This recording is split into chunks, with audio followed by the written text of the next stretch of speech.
Assalamualaikum warahmatullahi wabarakatuh. Kali ini kita akan membahas tentang stabilizer kamera. Jadi dari masa ke masa stabilizer kamera. Begini, dulu itu stabilizer kamera berupa rig. Jadi mungkin seperti ini gambaran rig itu. Nah, ini. Jadi dari gininya kita harus arahnya dibatasi. Dari gini juga berarti pergerakannya menjadi seolah kaku, namun hasilnya luwes karena pergerakan itu dibatasi. Itu pada zaman rig. Terus kemudian setelah itu ada lagi Steadicam. Steadicam itu awalnya itu Steadicam jenis yang pakai bandul gini. Saya tidak punya. Jadi intinya Steadicam itu kekurangannya dia tidak bisa pergerakannya sangat tergantung, karena kalau tidak bisa muter 180 derajat seperti yang jenis Steadicam gini. Kalau ini bisa muter terus 360 derajat, bahkan lebih dari 360 derajat. Kalau itu cuma 360 derajat ya. Jadi ke sini natap, ke sini lagi natap. Selain itu tidak bisa berputar seperti ini. Saya demokan. Jadi pada saat Steadicam jenis ini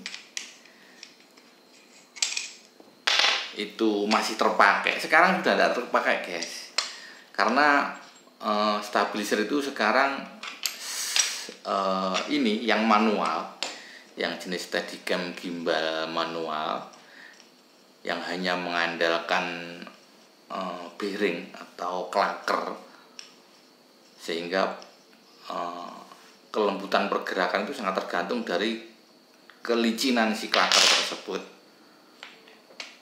Itu sudah ditinggalkan sejak itu adanya stabilizer gimbal elektronik. Namun ada yang tidak bisa dilakukan oleh gimbal elektronik. Selain yang perputaran begini, yang muter gini, sama yang muter gini. Nah, ini tidak bisa. Jadi nanti videonya ada di deskripsi. Saya ada video ketika masih menggunakan stabilizer jenis ini. Stabilizer jenis ini dulu fenomenal. Jadi bentuk yang sederhana, tapi kemampuannya luar biasa. Harganya dulu juga mahal. Contohnya ini yang ini kebetulan karbon fiber 8X ini. Saya lihat barunya sekitar 4 juta. Ya sekitar 4 juta dulunya. Tapi sekarang ini sudah tidak ada yang mau pakai sepertinya, sesuai pengembangan zaman, karena sudah tergantikan oleh yang elektrik. Kemudian yang elektrik pun juga aman, ternyata tidak. Begitu elektrik muncul, kemudian perkembangan stabilizer optik itu juga semakin canggih, guys. Jadi sebetulnya stabilizer optik itu muncul lebih dulu daripada stabilizer elektrik. Setelah itu OIS itu perkembangannya semakin pesat, sehingga luar biasa. Saya masih menggunakan yang stabilizer jenis optik. Jadi pakai HP yang sudah menggunakan stabilizer optik itu luar biasa, saya suka. Artinya gambar yang dihasilkan itu masih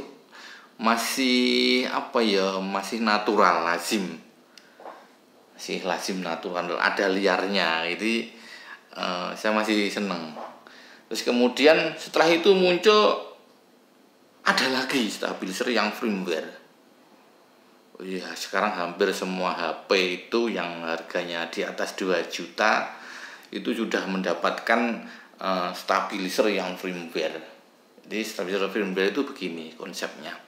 Sebetulnya kita si kamera itu membidik foto itu frame-nya itu lebih besar daripada misalkan frame-nya yang tampak di video itu 3 meter ketinggian, sama kesininya mungkin 4 meter. Gambar orisinilnya bisa jadi itu ininya 4 meter, kesininya bisa 5 meter, sehingga sisa itu dijadikan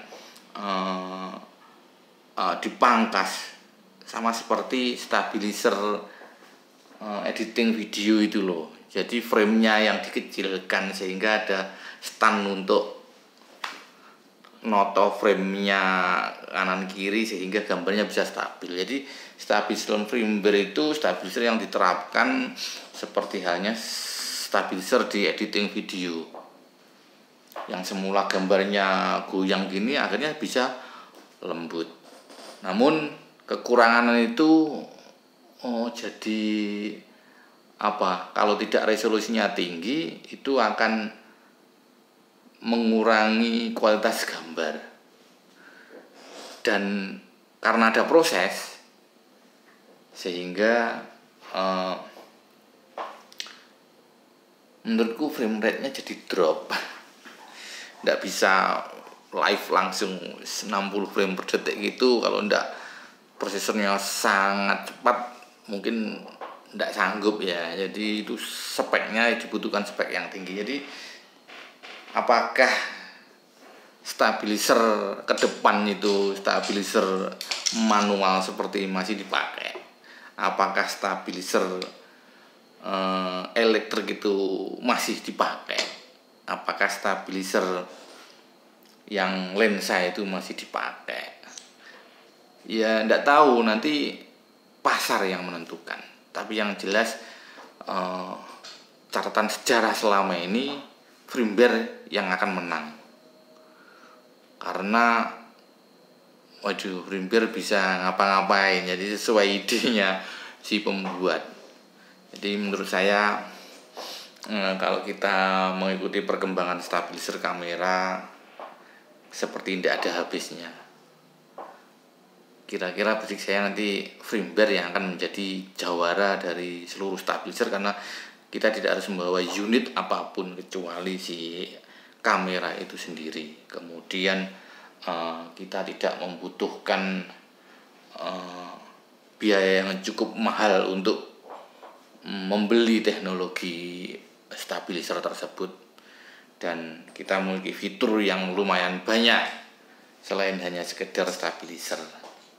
Jadi yang punya manual, yang punya elektrik, ya siap-siap kita harus legowo menerima bahwa nanti itu akan tetap kalah sama stabilizer lensa dan stabilizer firmware. Jadi jangan ngeresu loh. Tapi stabilizer itu semua tadi yang jadul-jadul ini ada yang tidak bisa dilakukan stabilizer optik dan stabilizer firmware tadi, seperti hanya pergerakan yang muter gini, ini tidak bisa, dan muter yang gini ini tidak bisa. Elektrik bahkan tidak bisa munyer yang atraksi itu tidak bisa. Sama pergerakan yang liar itu saya kira yang manual juga masih akan kangen bagian orang ketika membuat sinematik. Jadi efek simal yang liarnya itu, pergerakannya yang Yahud, kalau saya bahasanya Yahud, karena bagus lah. Di video deskripsi ini ada linknya, jadi hasil dari stabilizer jadul-jadul itu. Terus kemudian saya sendiri saat ini dalam keseharian tidak menggunakan, jarang ya, masih menggunakan kalau pengen efek sinematik. Namun kalau dalam keseharian, karena orang itu cenderung memilih yang ringkas, tidak ribet, loadingnya cepat. Itu yang penting, loadingnya cepat. Begitu ada momen langsung set gitu. Akhirnya firmware yang jadi pilihan, optik yang jadi pilihan. Jadi satu, karena sekarang saya sudah pakai yang optik. Kalau yang firmware saya tidak suka, yang optik. Akhirnya saya hanya menggunakan bagaimana supaya yang optik itu bisa lebih terbantu, pergerakannya lebih halus. Akhirnya saya menggunakan rig. Rig ini hanya rig yang gini, tidak sampai gini, nanti terhalang arah gini, jadi hanya membesarkan fisik. Ingat waktu handycam Panasonic MD, jadi MD dulu sebetulnya handycam gini, goyang, kemudian ada yang bilang gitu, sebetulnya handycam biasa dalamnya. Saya memang sudah bongkar, itu dalamnya kecil, namun bodinya itu yang growong rongga, jadi tidak padat dengan komponen elektronik di dalam, tidak, namun hanya bodinya yang sampai belakang bisa dipanggul begini. Hanya optiknya yang memang panjang. Jadi secara fisik harus dibesarkan.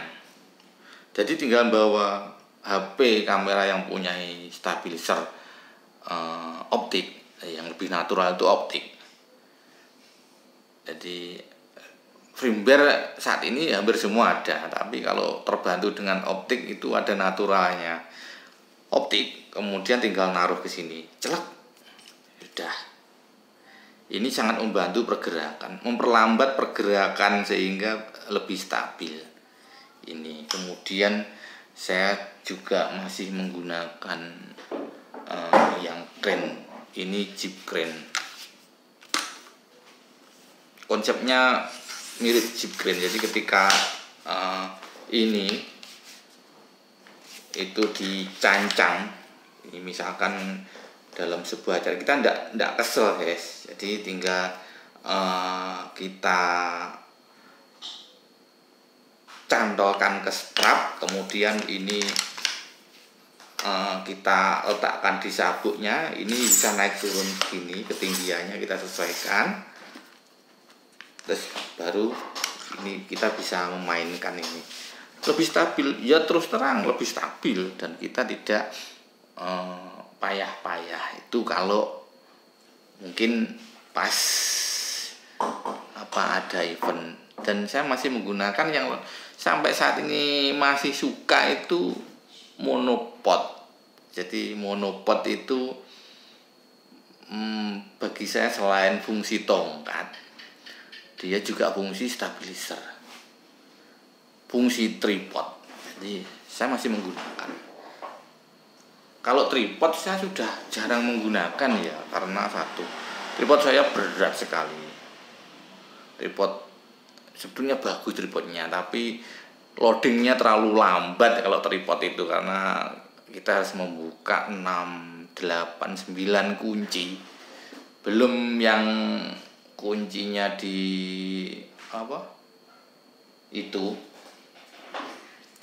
kuncinya di quick release. Jadi saya juga menggunakan Evotech.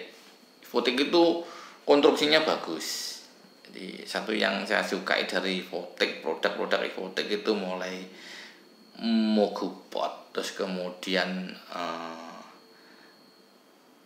Cobra, stick Cobra itu luar biasa juga bagus. Bahannya, konstruksinya, desainnya, bahannya sudah ya, itu warnanya itu bagus, antara merah hitam, manis sekali. Dan sampai saat ini masih saya pakai karena konstruksinya terkenal dengan kecepatan loading yang sangat tinggi. Jadi langsung celak itu sudah jadi. Jadi momen itu tidak terlewatkan. Saya masih menggunakan. Stabilizer yang lain saya hampir tidak menggunakan karena sesuai dengan perkembangan zaman tadi. Jadi karena kalah semua, ternyata kalah dengan stabilizer lensa dan stabilizer firmware. Akhirnya dengan terpaksa harus mengakui pemenangnya adalah itu. Kemudian stabilizer yang lain itu hanya sifatnya membantu memudahkan kita, itu saja, tidak sampai membuat ribet kita. Jadi yang masih terpakai adalah sampai saat ini grip seperti ini grip C. Saya punya grip C itu beberapa tipe, karena memang senang grip C, grip U, grip O, grip kotak, itu senang. Jadi fungsinya hanya membesarkan dan melindungi si unit sendiri. Karena saya terbiasa dengan HP, jadi HP itu ketika dimasukkan ke grip, bahasanya sekarang apa?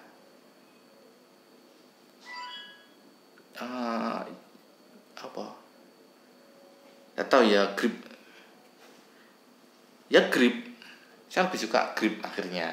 Jadi kekinian itu ternyata hanya membutuhkan grip, alat untuk memegang tapi tatak gitu, biar kita pegangnya ini tidak suka jatuh, tidak apa gitu.